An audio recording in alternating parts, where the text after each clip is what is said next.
और आपने हमारी गलतियां देखी होती तो हमारा तुम्हारा 2 दिन ना निभता।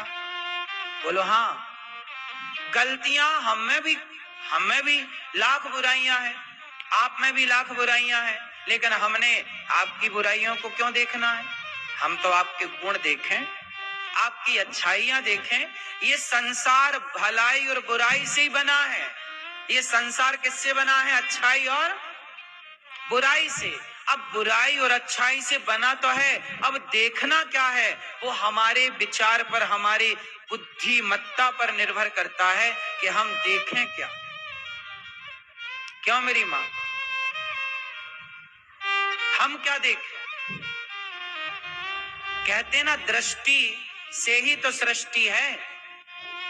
एक कुम्हार चिलम बना रहा था, तभी संत ने कहा घड़ा बना दो, उसने घड़ा बना दिया। जब घड़ा बनाया तो घड़े का पानी किसी ने, मुसाफिर ने पीकर कहा वाह कितना शीतल जल है, तो वो घड़े की माटी रो पड़ी।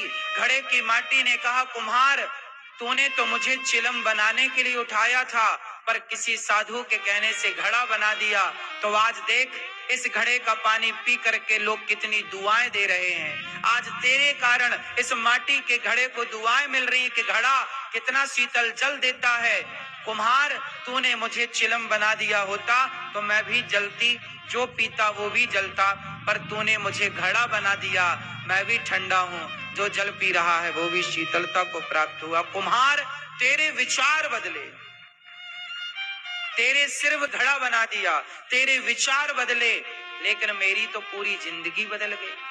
तो बस यदि आपके विचार बदल जाएं,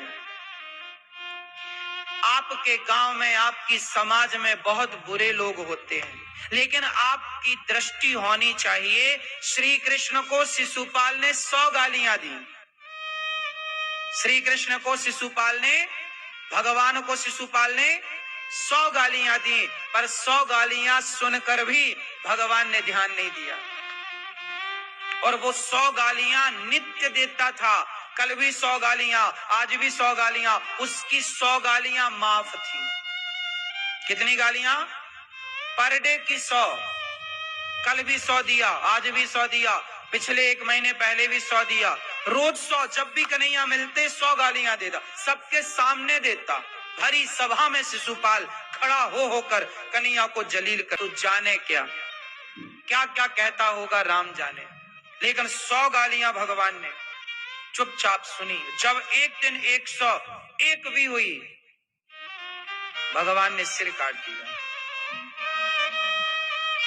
शिशुपाल में इतने अवगुण थे, फिर भी भगवान ने उसे दंडित नहीं किया।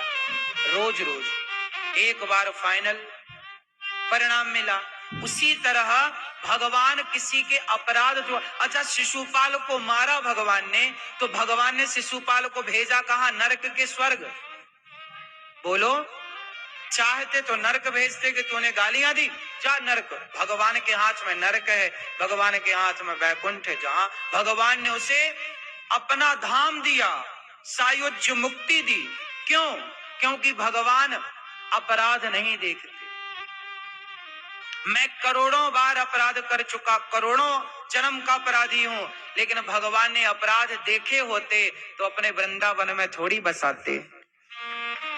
अपराध भगवान नहीं देखते। याद रख लेना, ये मेरी अंतिम बात है ज्ञान की, कि कभी किसी की बुराइयां मत देखना। बुरा तो संसार है।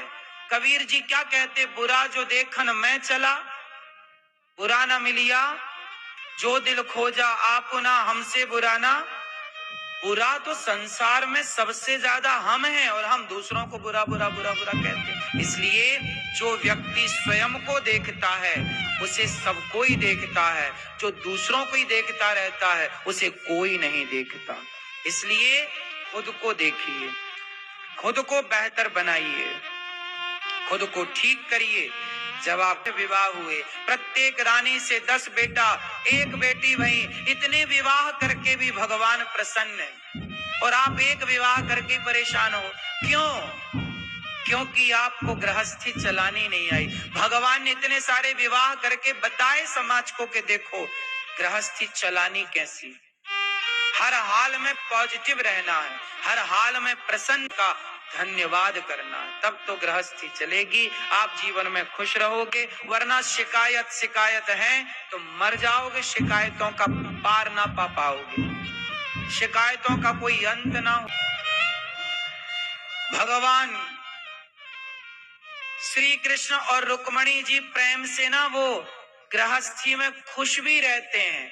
थोड़ा हंसी मजाक भी किया करो, पत्नी के सामने थोड़ा मजाक पत्नी से किया करो, पति से किया करो, थोड़ा जिंदगी में ना प्रसन्नता हो। भगवान ने 84 लाख योनियां बनाई, लेकिन हंसने का मौका केवल आप लोगों को दिया। आपने कभी कुत्ते को हंसते देखा है? गधे को देखा हो? बिल्ली को? इसलिए हंसो, मुस्कुराओ, हर हाल में प्रसन्न रहो। गृहस्थी का मतलब मैया मुंह बना के बैठ। हमारी माताएं कई बार लिपस्टिक ऐसे लगा लेती है, दांत लाल हो जाते, ऐसा लगता पान खाए हैं। मैया तुम दांत काहे छिपा रही हो अपने?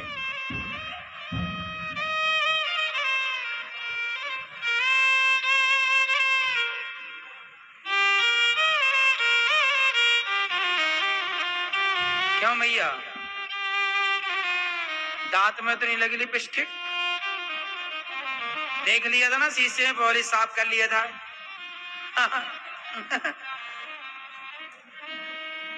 हमारी माता इसका बहुत ध्यान रखती हैं, लेकिन कितना भी ध्यान रखो कई बार रह ही जाता है, हमें दिख ही जाता कि दांत में लगी है।